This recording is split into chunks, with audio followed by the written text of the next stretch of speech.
Good evening, class. Today I'm going to talk to you about three forms of persuasion. Now, I'm going to talk to you about overexposure, the foot in the door technique, and the rejection then retreat technique. Now, all three of these things that I'm going to share with you, they're in my life. I feel like I'm involved with them every day, so I have my own personal experience from them, so that's why I'm going to talk about these, because I can give you life examples from me as I know them best. The first thing I'm going to tell you about is the overexposure technique that persuaders use. And the example I'm going to use is alcoholic beverages. Overexposure, I feel like you can't turn on a TV and watch a good 30-minute show without seeing an alcoholic beverage commercial. Whether it be beer, wine, it really doesn't matter. It's everywhere, and it upsets me greatly. Me, I don't drink at all. Either be beer, wine, anything with alcohol in it, I don't touch it. It don't matter. I feel like, as my job as a firefighter, I see drunken drivers, people driving drunk, at least once a week. It's ridiculous. Innocent people being hurt, innocent people being killed. The drunk driver, no, they always live.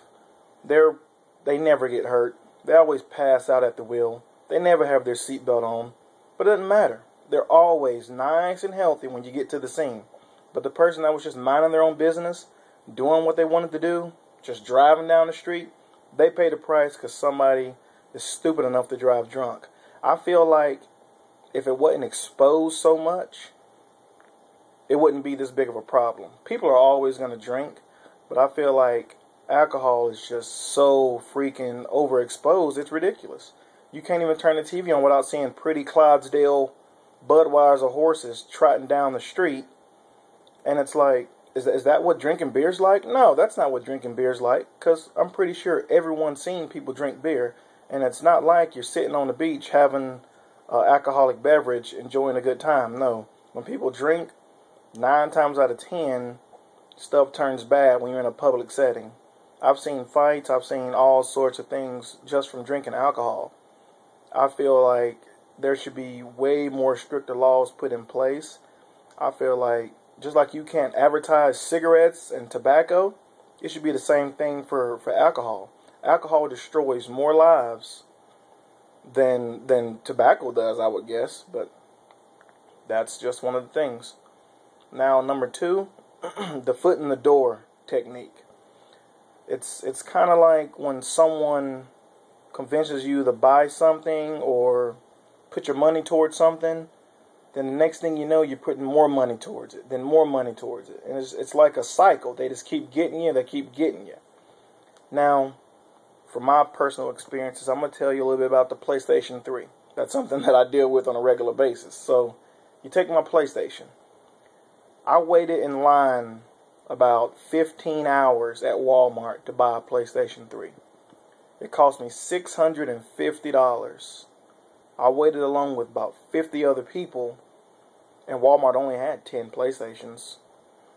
By the luck of the draw, I ended up getting one. And so you buy this PlayStation for $650, and you're like, I got it. They've been advertising it. I finally got it. Sony, you got me. I got a PlayStation. Now let's test this bad joker. You get home, you're playing it, and now you got yourself a game. You beat your game, and you're like, what am I going to do now? I've beaten this game. I've paid $650 for the PlayStation. I just paid $65 for the game. What do? You go buy another game. Let's take John Madden Football, for instance. You go buy Madden 2010. You play it online, you play against your friends. 2011's out. What are you going to do? You got to go buy it. You got to pay another $65 for the same exact football game. Am I mad? No, because I've been doing it since 1989, since regular Nintendo was out. When a game comes out, I buy it. That's just how it goes. And this applies to all sorts of things, but I'm just using the PlayStation as an example because I just feel like when they get you in there, they kind of tie you down and you're stuck. You got the play. You done spent $650. You're not gonna not use the machine. It's like a little mini computer. So you're gonna keep buying game after game after game until they come out with the new PlayStation. And what are you gonna do? You're gonna buy that, of course, and that'll probably be another $600, $700. You're gonna pay the money for that one. And I feel like that's kind of like your foot in the door technique, because you're getting it. Then the next thing you know, you keep buying stuff. Now for the rejection and then your retreat technique. That's pretty much when someone tries to sell you something for like a high price. You kind of turn them down. You kind of turn the other cheek. You look the other way. Then they have a second plan in motion already cooking up in their head. And they say, well, if you don't want to buy this, you can always buy this. They're always going to try to sell you the highest price item first. That's what they do. They're always going to do that. So you got to go in there looking to buy what you really want to buy, because they're going to try to sell you the high price thing, and then when you shoot them down, they're going to try to sell you something a little bit cheaper, maybe right in the middle. So it's like going to a restaurant. Me and my girl go out to eat all the time because I hate to cook. So this is just an easy example. I talked to a waitress one time, and she told me herself that if you sit down and ask a waitress, which item is better, ma'am? Is it item A or item B? If item A costs more than item B, they're going to say item A tastes better because it costs more. That's just what's programmed in their head. So they're always going to try to get you to buy the higher priced item.